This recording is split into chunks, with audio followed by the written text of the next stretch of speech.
Original number 1 ভালোবাসা এটা, যে ভালোবাসা আপনার পড়ালেখা ছিনিয়ে নিবে। ওই কথা কয় না, এটা আপনি যে ভালোবাসা শান্তির জন্য খুঁজছেন, এটা সেই ভালোবাসা যে ভালোবাসা আপনাকে মা বাবার সাথে বেয়াদবি করা শিখাবে। বলেন বলেন বলেন বলেন বলেন, যে ভালোবাসা আপনাকে বিয়ের আগে অবৈধ কাজ করার জন্য আগ্রহ দেখাবে, বুঝে নেবেন এটা আসল ভালোবাসা। কারণ এগুলা করলে জান্নাত না জাহান্নাম।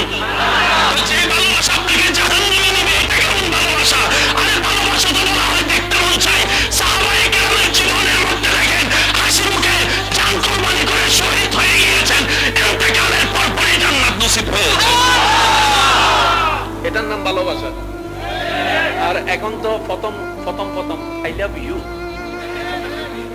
ইউ আর মাই জান, আই এম ইউর জান, ফরানের অবদান কলিজা হাইডা খাওয়াই দিয়াম। 6-7 মাস রাতভর না ঘুমাইয়া,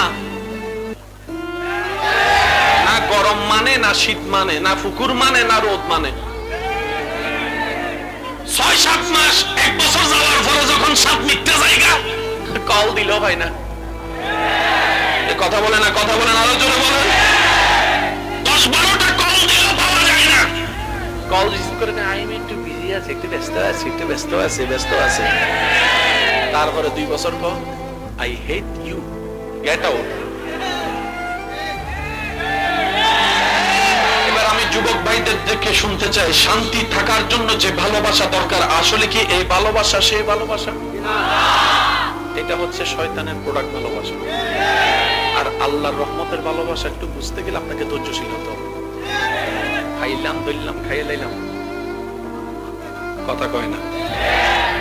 2টা জিনিস নিয়ে কখনো কম্প্রোমাইজ করবেন না। ভাইয়া কয়টা জিনিস? আমি সবার মনোযোগ চাচ্ছি। কয়টা? একটা হচ্ছে কখনো জীবন নিয়ে কম্প্রোমাইজ করবেন না। কি? কারণ জীবন কয়বার? গতকাল গিয়েছে, সেটা আর আসবে, তো সেজন্য জীবন নিয়ে কম্প্রোমাইজ করবেন না। 1 দ্বিতীয় নম্বর হচ্ছে ঈমানের ব্যাপারে কোনো কম্প্রোমাইজ, কথা বলে না। জীবন গেল, জীবন আসবে না। ঈমান গেল, ঈমান আসবে না। ঘর ভারী আসবে, ব্যবসা আসবে, চাকরি আসবে। হারানো মানিব্যাগের চাইতে বেশি টাকাওয়ালা হয়তো একদিন আপনি হবেন, চাইলেও কোটি টাকা দিয়ে একটা সেকেন্ড ফেরত আনতে পারবেন না। কারোর সাথে ঝগড়া অভিমান করে রাতে না খেয়ে ঘুমাই, কারোর সাথে ঝগড়া অভিমান করে চোখের পানি ফেলে সময় নষ্ট করিয়েন না। কারণ আপনার জীবনকে আপনি যদি সম্মান না দেন, পৃথিবী কখনো আপনাকে সম্মান দিবে। নবীর উম্মত সবাই একবার বলেন মারহাবা।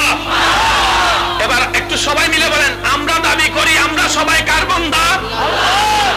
আর আল্লাহ বলতেছেন আমার বান্দা নবী মুস্তাফা।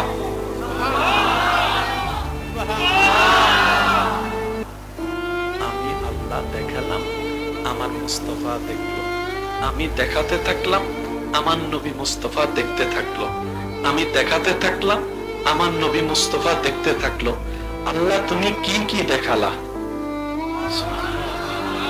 একটু জোরে বলি, আল্লাহ তুমি কি কি দেখালা আমাদের নবীকে? রব বলে প্রথমে সেগুলা দেখিয়েছি যেগুলো দুনিয়াতে অনেকেই দেখিয়েছে, অনেকেই দেখেছে। এরপরে এমন কিছু দেখিয়েছি যা দুনিয়াতে কেউ দেখে নাই, দুনিয়াতে কেউ দেখে নাই, দুনিয়াতে কেউ দেখে নাই, কিন্তু ফেরেশতারা দেখেছে, ফেরেশতারা দেখেছে। এরপর আল্লাহ তুমি কি দেখালা? রব বলে যে এরপর নবীকে আমার বান্দাকে এমন কিছু দেখিয়েছি যা ফেরেশতারা সবাই দেখে নাই, কয়েকজন দেখেছে, কয়েকজন দেখেছে। সুবহানাল্লাহ বলি না। আল্লাহ এরপর কি দেখালাম আমাদের নবীকে? আল্লাহ পাক বলে এরপরে এমন কিছু দেখালাম যেটা আমি আল্লাহ ছাড়া আর কেউ দেখে না। বুঝছেন, ইসলামে ফ্যাস নাই, ফ্যাসের মধ্যে ইসলাম নাই। আজকে একটা জিনিস বুঝছেন, ইসলাম মানে কি? আমি কইতাম না, আপনারা কোন মারামারির ভিতর শান্তি নাই? বলেন, মারামারি শান্তি?